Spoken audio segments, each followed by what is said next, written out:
마태복음은 예수님의 생애를 통해서 예수님이 누구시냐 하는 것을 나타낸 말씀이 마태복음이에요. 그 중에서 성도된 책임을 나타내는 대표적인 말씀이 13절에 너희는 소금이다, 또 14절에 너희는 빛이다, 이 말씀을 하셨어요. 이거는 소금 뿌리고 빛을 환하게 비추라 하는 것이 아니고 예수 믿는 성도 우리 존재 자체가 영향을 미치라 하는 것이에요. 이 세상, 이건 우리의 삶의 현실입니다. 물고기는 땅 위의 현실이 아니고 물속이 그들의 현실이에요. 그래서 바다 속에 살지만은 물고기 자체가 짠 것이 배이지를 않아야 해요. 또 배는 물 위에 떠 있는 것이 배의 현실이에요. 그러나 바닷물이 배 안으로 들어오지는 아니해요. 바닷물이 배 안에 들어오면 큰일이 나죠. 지금 아침 뉴스 보니까 남해안에 낚시 갔던 사람들이 배가 침몰해가지고 5사람이 죽고 행방불명되고 그 나와요. 배가 물이 들어오면 큰일 나는 거예요. 그 선박 용어에 보면 벨러스트라는 말이 있어요. 이 말은 배가 짐이 잔뜩 실렸을 때는 괜찮은데 짐이 없을 때는 배가 이 균형 잡기가 어렵답니다. 그래서 배 밑바닥에 탱크에다가 바닷물을 집어넣는 거예요. 그래서 배의 균형을 맞춘답니다. 그러나 바닷물이 담지만은 물이 배에 들어오지는 못하게 되어 있어요.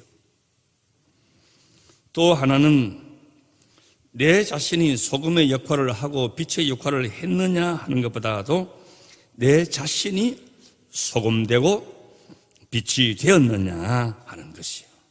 오늘 소금은 두고 빛에 대해서만 말씀을 하려고 그래요. 이번 주간에 보니까 소금은 진절머리 날 것 같아요. 하도 김장을 많이 해가지고. 그래서 빛만 말씀드려요. 14절에 예수님은 너희는 빛이라. 그 세 가지 의미를 담고 이 말씀을 하셨어요.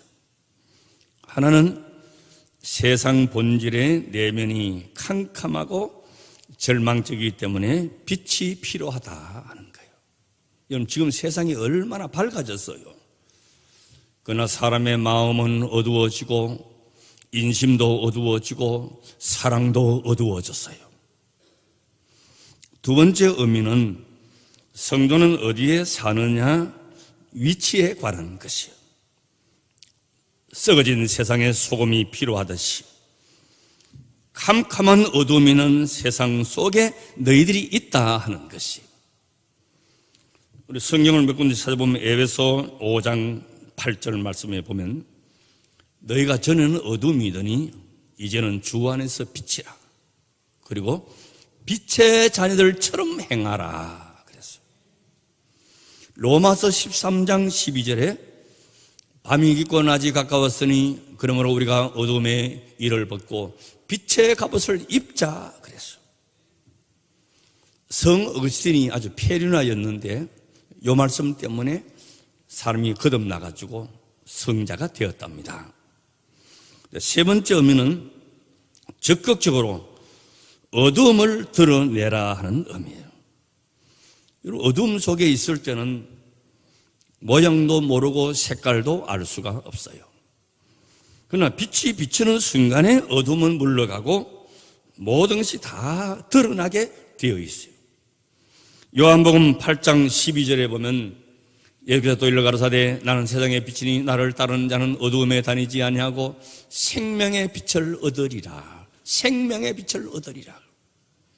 또 마태복음 4장 16절에 흑암에 앉은 백성이 큰 빛을 보았고 사망의 땅과 그늘에 앉은 자들에게 빛이 비추었도다 하였느니라 그랬어요.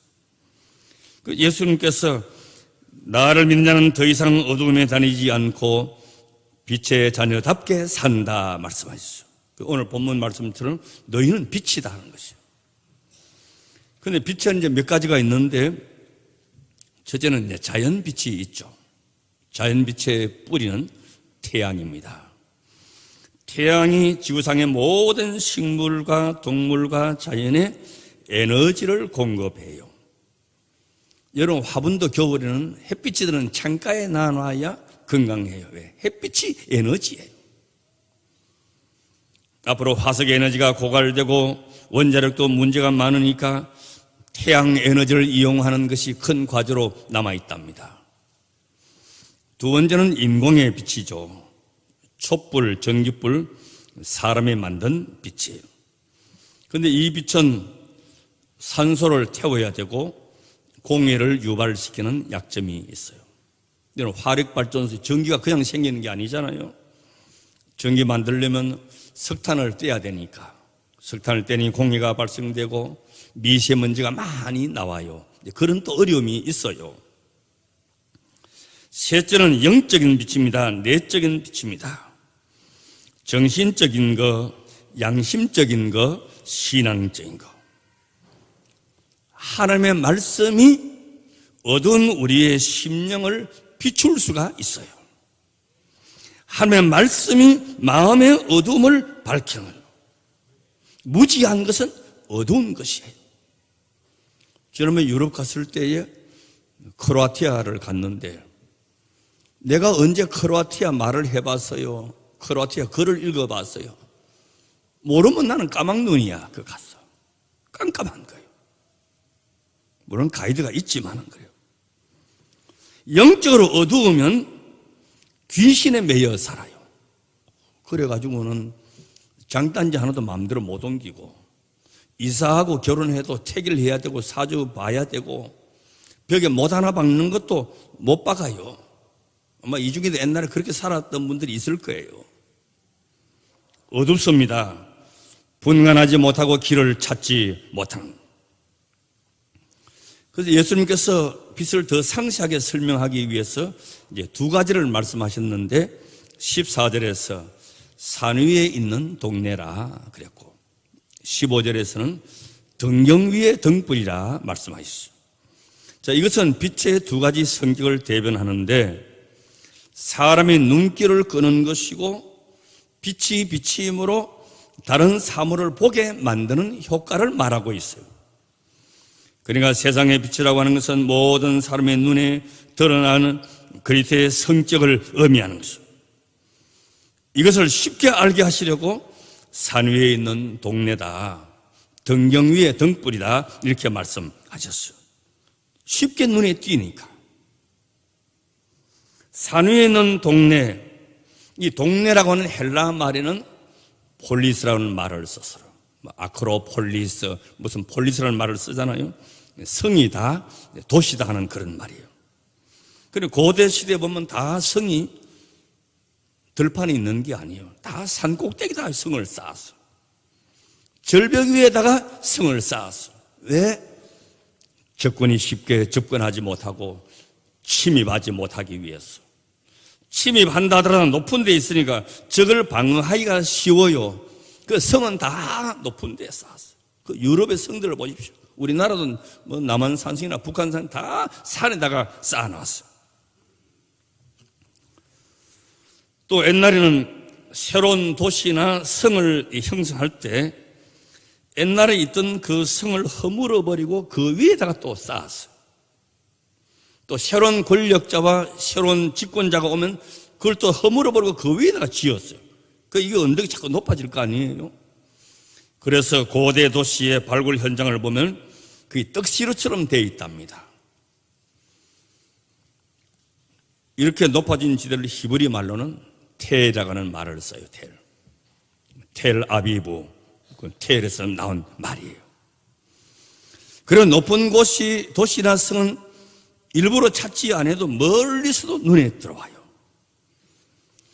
자, 이것은 너희도 이같이 나를 따르고 성도가 되면 사람들 눈에 띄게 된다는 것이에요. 잘나서 띄고 키가 커서 띄고 유명해서 뜨이는 것이 아니고 구별이 된다는 것이에요. 구별이 되어져야 돼요. 똑같으면 안 되는 거예요. 세상에 속한 사람들 속에 하나님께 속한 사람이 구별되어져. 물론 이제 장소만 말하는 것이 아니에요. 수요일날 로마서 제가 말씀드리면서 누구의 통치를 받고 누구의 권위 아래에 있느냐로 구별이 된다 그랬어요. 우리는 예수님의 통치를 받고 주님의 절대 주권 아래에 있으니까 하나님 나라에 속한 자예요. 예전에는 세상에 속한 자였지만 이제는 주님께 속한 자였어.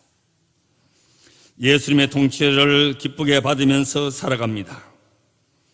그래서 진노받을 불순종의 자식에서 하나님의 자녀가 되었으니 새 사람이 된 것이요. 하나님을 사랑하는 마음을 가졌습니다. 영적인 감각도 생겼습니다. 이런 것은 이제 다 지나가 버려요. 새로운 피조물이 돼서 은혜를 입었으니 어두운 세상에 필연적으로 빛으로 들어갈 수밖에 없는 거예요. 구별이 돼요. 그럼 내가 성도라는 사실을 감추려고 해도 감출 수가 없는 것이요. 산 위의 동네처럼 산 위의 성같이 숨기지 못한다는 것이에요. 저는 이런 상담을 많이 받았어요. 직장 가놓으니까 한잔 해. 아이고, 저는 교회 가는데요. 야, 이 사람은 상사가 하라면 해야지 한잔 해. 아이고, 그럴까요? 한잔해서. 그는 속으로는 아이고 자스가 니도 별 수 없다 그렇게 말해요. 나는 예수 믿는 사람입니다. 직장 상사가 사장이 말해도 안 한다. 절대 안 한다. 욕을 하고 술잔 갖다 쏟아 부어도 이 봐라, 이 진짜네 이거? 이 괜찮은 놈이야. 그렇게 생각하는 거예요. 구별해야 돼요. 진정 믿음으로 살고 신앙의 원리를 따라서 말씀 붙들고 살아가는 사람이라면 그 사람이 참 성도고 그리스도인이라고 하는 것을 아무리 감추려고 해도 감출 수가 없이 드러나게 되어 있어요. 이런 의미에서 오늘 이 시대가 전통적인 가치가 허물어지고 전통적인 신앙도 점점 사라지는 때라고 하지만은 참된 성도와 참된 교회는 구별될 수밖에 없는 것이에요. 오늘 많은 젊은 이제 목사님들 가운데서 이 교회 지도자들 중에서 교회 문턱을 낮춰야 된다 그렇게 주장하는 사람들이 많이 있어요. 어느 부분 일리가 있어요. 문턱을 낮춘다고 하는 것은 처음 오신 분들이 참 친절하고 불편함이 없이 다 잘 영접하는 거, 그거는 문턱을 낮춰야 돼. 그런 건 낮춰야 되는데 여기서 낮추자고 하는 것은 뭐 선교적인 적응이든지 상황 하나고 생각을 하면서 우리가 깊이 생각해 봐야 되는데 저는 동의를 할 수가 없어요. 왜 그러냐? 성경 어디를 봐도 세상과 같이 되어서 교회를 말한 적이 없어요. 교회는 달라야 돼요. 세상 속에서 세상과 닮아가려는 교회는 언제나 세상의 정신, 세상의 풍조가 교회 안으로 밀려 들어왔어요. 절대로 닮아서는 안 되는 것이에요. 교회는 세상의 정신, 세상의 가치를 바꾸고 고치도록 부름받았지 같아지라고 부르지 않았어요. 여러분, 대표적인 교회가 성경에 나타나는 고린도 교회예요. 고린도 교회는 세 가지 문제가 있었어요. 첫째는 파벌주의, 둘째는 물질주의, 세 번째는 부도덕한 성적인 문화가 들어왔어요.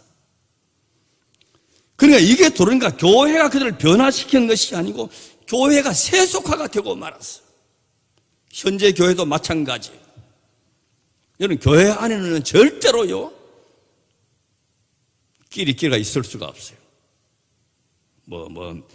나이가 같다고, 고향이 같다고, 학교가 같다고, 우리는 여기서 먼저 있었다고, 나중 왔다고 하찮은 가지고 싸우는 거예요. 제가 분쟁난 교회 다녀보니까요 전부 그래가지고 싸우는 거예요.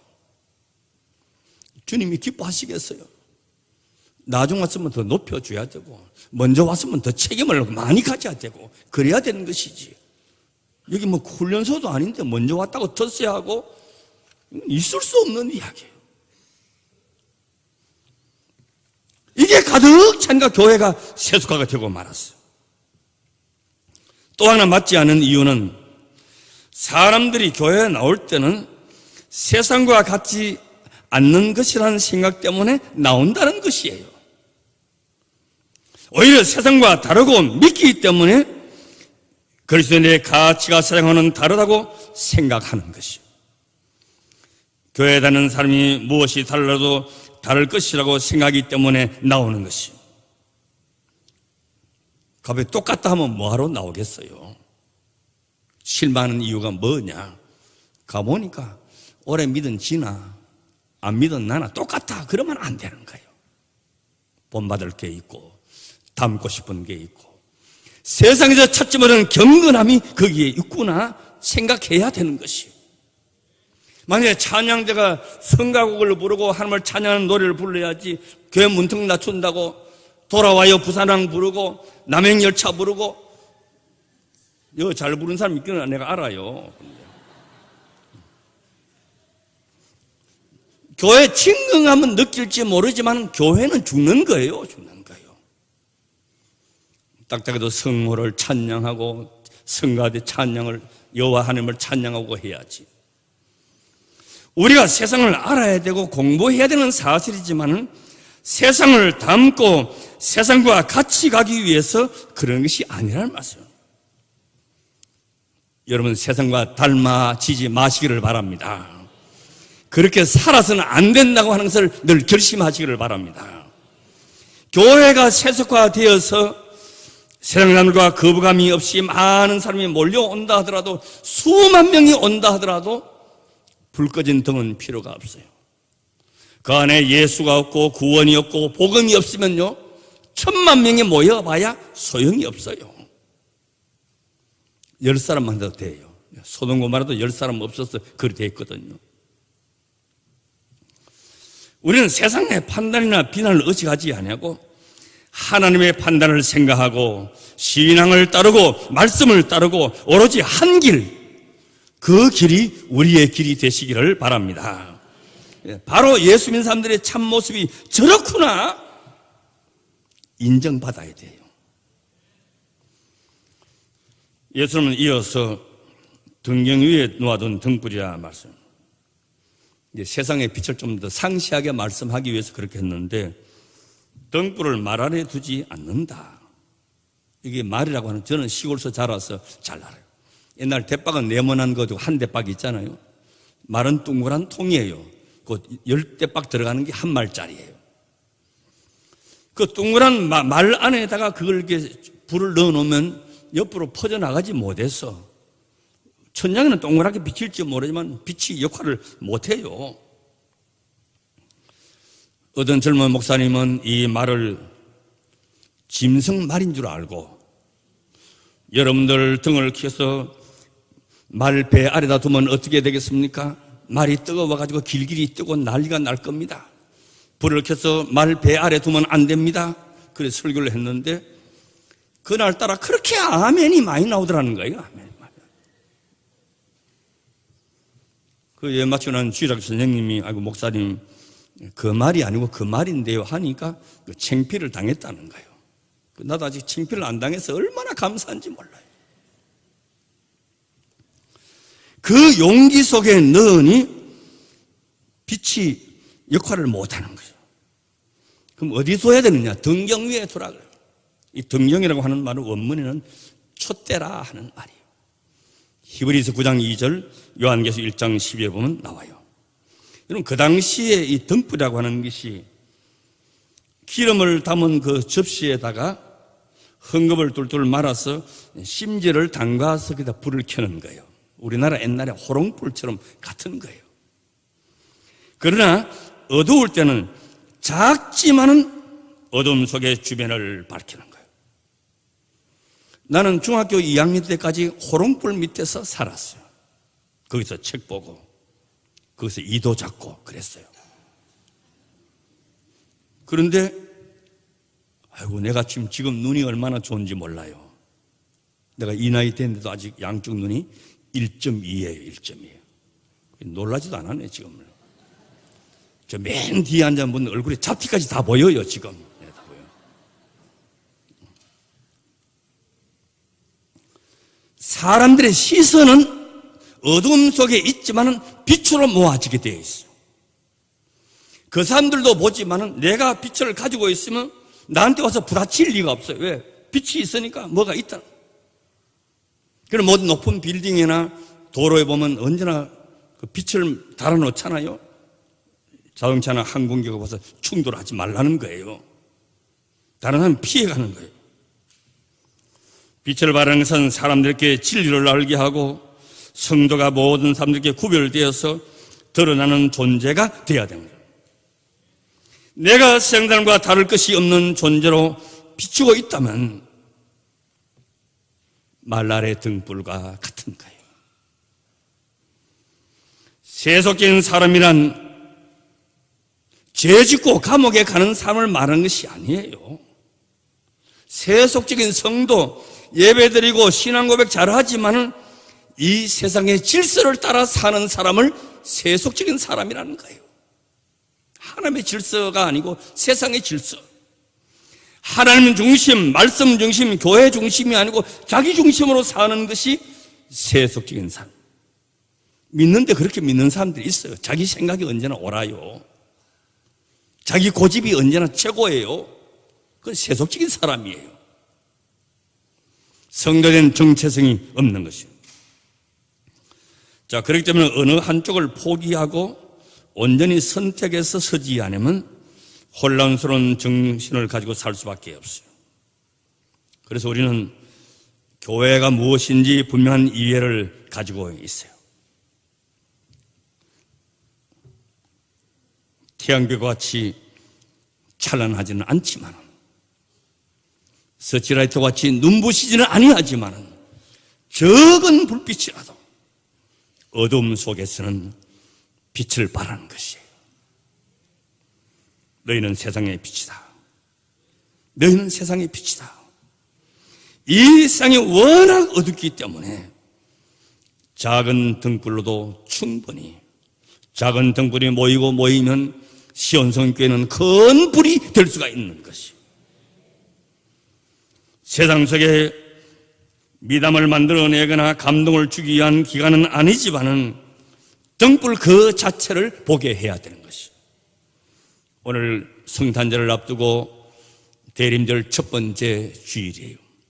우리의 적은 불빛이, 하늘의 적은 빛이 온 인류의 빛이 된 것과 같이 우리 모두 작은 등불이 되어서 어둠을 비치시기를 주의 이름으로 축원합니다. 아멘. 하나님의 진리 등대 적은 불빛 비추어서 어둠 속에 있는 자들이 빛을 보게 하여 주시옵시고 구별되게 하여 주시옵시고 의롭게 살아가는 성도들의 모습을 갖게 하여 주시옵시고 세상 속에 있지만은 세상에 물들지 아니하는 거룩된 구별이 우리 모두에게 있게 하여 주시옵소서. 예수님의 이름으로 기도드리옵나이다.